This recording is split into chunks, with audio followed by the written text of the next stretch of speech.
tämmöisiä Suomen kiertueita kyllä uskos, että laitetaan näin kaksoispelireissulle, mutta me nyt otettiin haaste vastaan ja ei tämä nyt ollut mitenkään hirmu se ruusunen kiertue. Onneksi noin 2 pistettä helvetin huonolla pelillä eilen saatiin, mutta tänään ei sitten tullut helvetin huonolla pelillä edes yhtään pistettä. Että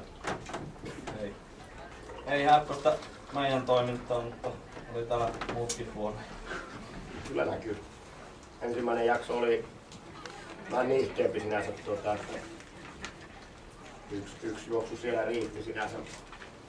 Mikäs siinä, mutta vähän jännittäväksi se aina männyt, että sitä torjuntavoittoa siinä tekee.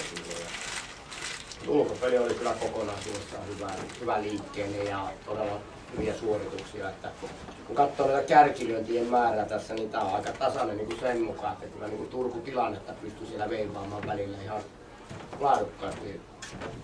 Että se kentälle meno oli niin kuin ehkä heidän hyvää osa-aluetta siinä, mutta sitten se ykkösvaihto vähän ykköstahmoa, että siinä päästiin kiinni. Lähti siitä, että se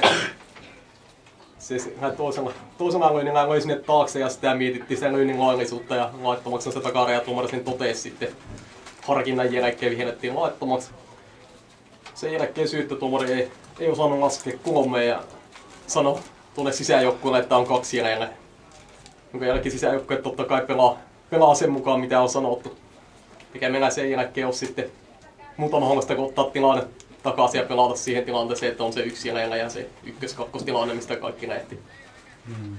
Entä sitten jos on 1+1, eli onko vääriä alla vai ei, niin semmoisenkin vielä taikoit siihen sen jälkeen, kun olit tämän toisen matemaattisen laskennan tehnyt väärin. Niin jos vaan yhtään huomasit, niin se kyllä nakkeli tolppaa siihen kopin nostoon, niin yhtäkkiä se olikin väärä alla, että tuskin se olisi väärä alla nostellut semmoista tolppaa.